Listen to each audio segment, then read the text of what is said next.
Welcome back to the Better Health Now podcast. Today, I have the opportunity to sit down with Dr. Morgan Martin, a board-certified plastic and reconstructive surgeon here at Cullman at the Seidel Martin Plastic Surgery Center. Thank you so much for being here. Yes, thank you for having me. Yeah, I'm excited to kind of dive into a little bit about the topic of breast reconstruction. But before we dive into that, let's set up a little bit about your background. So I know you're originally from the North Alabama area. Talk a little bit about where you grew up and your journey through undergraduate and medical school. Sure. So I'm from Fort Payne, Alabama, small town. So that's kind of how I ended up in Cullman. I was recruited here for that reason because I'm used to small town Alabama and love it here.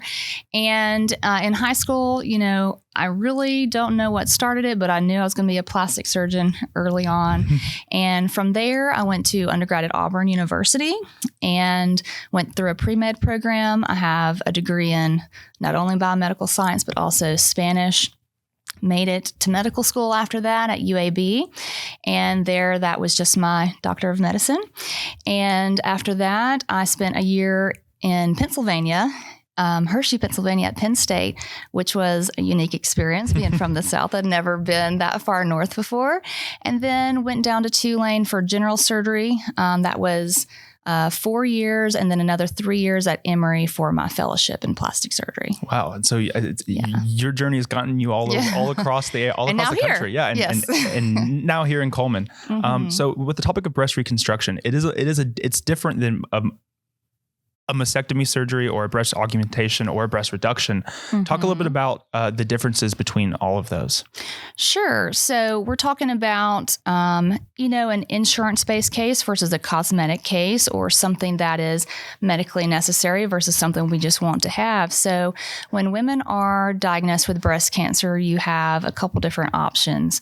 You can, have a mastectomy or a lumpectomy. On the flip side, maybe you have large breast macromastia. That would be someone who could undergo breast reduction. And that's simply just removing excess tissue, and versus, breast augmentation is just adding implants to, just enhance the size of the breast, or sometimes correct deformities of the chest wall. Wow. So what factors when you're talking with patients kind of affect if they're a good candidate for breast reconstruction? Yeah, so there are many types of breast reconstruction, and we'll get into all this, but really a lot of it depends on the type of cancer you're diagnosed with, what your options are. Are you having chemotherapy before, after, both, or are you having radiation? And so usually I talk to women at the time of their diagnosis, after maybe they've seen their breast surgeon, to talk about the surgical options for removing the cancer. I usually talk to them immediately after that, even if we're not going to do reconstruction right away, because that is another thing. Do we do immediate or delayed reconstruction? Because I want to talk to them about all of their options. Even if you're only having a lumpectomy, which think of it like a partial mastectomy, only taking the tumor itself and not all of the rest of the breast tissue. From there, say maybe you have a large breast. One thing I can do is offer what's called an oncoplastic reduction.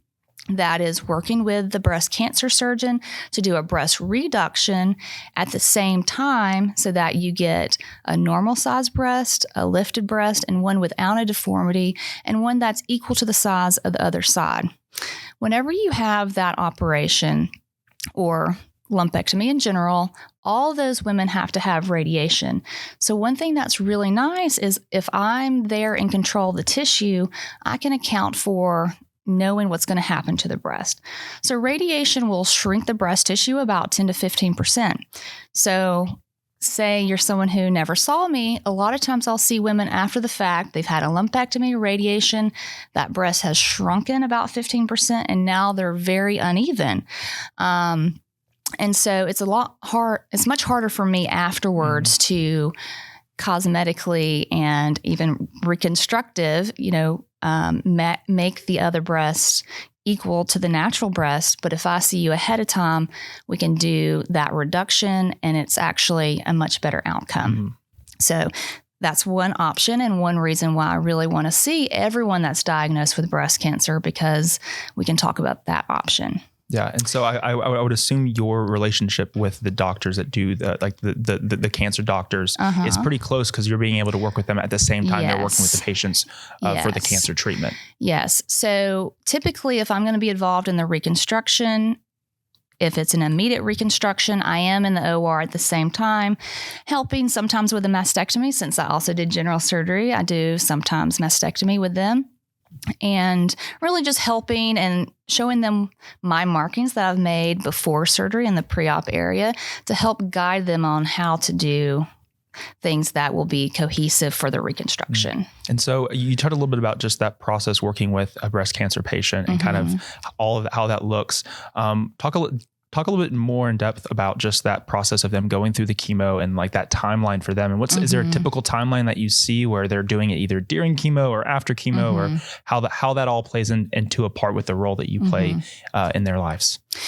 Yeah, so I will see them usually in the early stages. So when you're first diagnosed with breast cancer, you've talked to your breast surgeon. And then if you elect to have, or needs to have rather, what's called neoadjuvant chemo, meaning chemotherapy before your surgery, I will see you in that time frame. And then afterwards, I'll see you again closer to the time of surgery if you're having chemo first.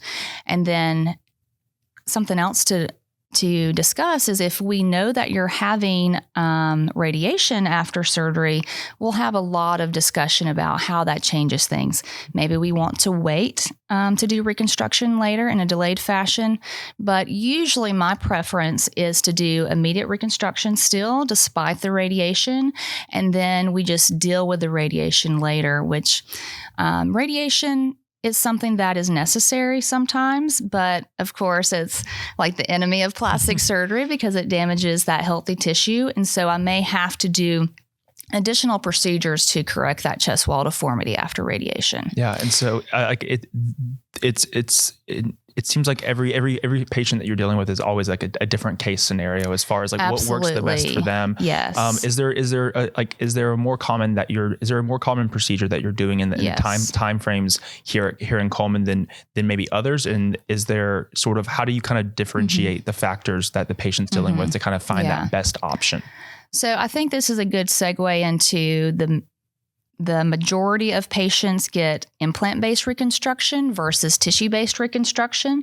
And those decisions are very, very individualized, as you alluded to. So most patients are candidates for implant-based reconstruction, which means you get an implant to replace that removed breast tissue. Okay, like I said, I like to do that in an immediate fashion. That's at the same time in the OR, one case with the breast surgeon. I put in an implant immediately. And then, sometimes we need secondary procedures, that sort of thing. The flip side to that, again, is tissue-based reconstruction, which there are many options in that regard as well. And when I say tissue-based, I mean usually without an implant. So you can use tissue from the lower abdomen called either a tram flap or a deep flap. You can use what's called microsurgical reconstruction for that, meaning using that tissue, it's completely removed, and then using a microscope, it's reconnected to the chest wall. That is a very subspecialized operation that we've done infrequently here, but is an option for women that maybe they really do need this and might be better to refer them. And so we talk about that versus it is still an option to leave it connected. There's a lot of nuance to that, but that's called a tram flap, and we've done that here. And my partner, Dr. Seidel, he's been doing that for a long time. And so that's a good option for some specific patients. Again, there's a lot of nuance to it, so we talk a lot about what that means and if you're a candidate for it. The majority of my reconstruction is all mostly implant-based, okay? Sometimes there's a combination. So when I mentioned unique circumstances with the radiation, sometimes we do what's called a latissimus flap. So that's taking the latissimus muscle from the back, leaving it attached, swinging it around, and covering an implant. So that's kind of both tissue and implant. And that's usually reserved in my world for if maybe you failed other types of reconstruction, you failed just an implant, or maybe you failed other tissue-based reconstruction. It's a very reliable flap and a very reliable workhorse chest wall reconstruction. So in the world of plastic surgery, we use it a lot and it's very reliable. Talk a little bit about the significance of Women's Health and Cancer Rights Act for these patients that you work with. Yes. So the Women's Cancer Right Act really makes it mandatory for insurance companies to cover breast reconstruction. So I have a lot of women who are worried like, oh, is this cosmetic? Is insurance going to cover it? But actually they should, and they have to by law. And it even covers the contralateral breast, meaning the breast that is not with cancer. Okay. So I can do a lift on that side to match the other side if you're only having a one side breast cancer surgery. Maybe you're having both sides because you prefer to have a bilateral mastectomy. It would cover the side that's non-cancer. And revisions. So going back for things to make it look better that some may think is cosmetic because it's okay. Well, they're going to pay for me to make it better. And I think they deserve that. So that includes fat grafting, meaning I use liposuction to remove fat from, most typical is the abdomen, and then place it into the breast skin. Also doing nipple areolar reconstruction from the skin around there, and doing breast lift to either match or just tighten up the skin envelope, and increasing the size of the implants. So there are lots and lots of things that we can do secondarily to improve it, and insurance does cover that. Yeah. And so what are some questions either that maybe you get a lot from patients, or questions that you think patients should be asking when they're going through this process of breast reconstruction? Sure. So, number one is, what are all my options? Okay. And there are a lot of options, as you've heard me say, and expectations about recovery. Everyone's a little bit different, but the first surgery is always the worst, I say, in terms of, getting back to normal life. Secondary surgeries are way easier. Those are same day, home, same day, and minimal pain. And really just getting on the same page as your surgeon about expected cosmetic goals, cosmetic outcomes, what size do you want to be? Big, small, it doesn't matter. We can talk about that and talk about, are you a candidate for that based on what I'm starting with, working with, that sort of thing. What are the risks of surgery?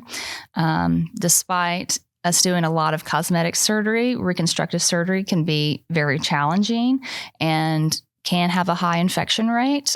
And we just have to be ready for that and know how to handle it. Yeah. Well, I appreciate you kind of laying out all the different options and talking through kind of what breast reconstruction looks like, as well as maybe some of the other surgeries that you perform here in Cullman. I think the impact you're having in your patients' lives is obviously evident. And I then continue to look forward to the impact you're going to have in their life for years to come. So thank you so much for being here. Yes. Thank you for having me.